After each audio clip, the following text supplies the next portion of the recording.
extended definition could describe it as an obsession to obtain great fame or popularity at all costs. Given such a definition, most would say the world would be a better place without him, especially when Hitler, Saddam Hussein, bin Laden are all considered megalomaniacs. According to Jay Taylor in his essay, Megalomania as a Norm, we need to understand that megalomania is not always a bad thing. Most, if not all, great leaders have some aspect of it. One such man was General George S. Patton. A lifelong goal was to be a military leader and hero. Clearly, I never met Patton. I never fought for Patton, but I know someone who did. My great-grandfather served in the 7th Army.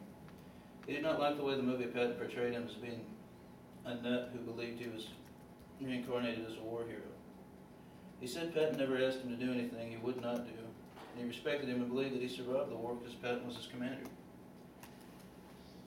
Today I'm going to discuss the cause of his obsession to become a great military leader and the positive and negative impacts it had on his career. Despite his character flaws, Patton was a driven man who made many significant military contributions to our country and other nations around the world. According to the biography posted on the General Patton website, he was born into a family with extensive military history. He grew up listening to stories about the Revolutionary, Mexican, and Civil Wars. The constant barrage of stories had a major impact on Patton's obsession to be a military hero. His obsession had many positive influences on his life. Patton became a very goal-oriented, and he overcame obstacles in order to succeed. He had no education, and he was unable to read at age 12. He decided to start school with the goal of being accepted to West Point. After high school, he entered Virginia Military Institute and was accepted to West Point the next year. He graduated in 1909 after 1909 excelling in military skills and sports. His obsession to become a great leader influenced him to bring out the best in his men. When World War II started, Patton was ready. He obtained funding and was already trained in his forces. He was tough on his men, he demanded discipline, but he commanded their respect. In 1942, Patton and his forces invaded North Africa and seized Morocco. President Eisenhower was impressed by the high morale and discipline of Patton's troops, so he was placed in command of the Second Corps, who had suffered a major defeat. Within months of Patton being in command, the Second Corps had pushed the Germans back.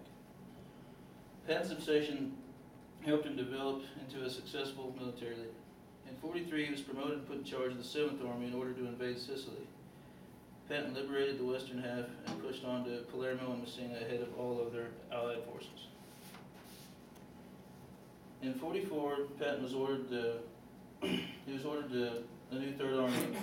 build a new Third Army, which he led the campaign to liberate the rest of Europe. The ferocity and success of Patton and his troops terrified the Germans, and it was an important part of Allied leaders' division successes. Although Patton was a superb combat general, many of his tactics and personality flaws were brought into question by other military leaders. Patton's obsession to be the best also created negative characteristics and consequences in his life.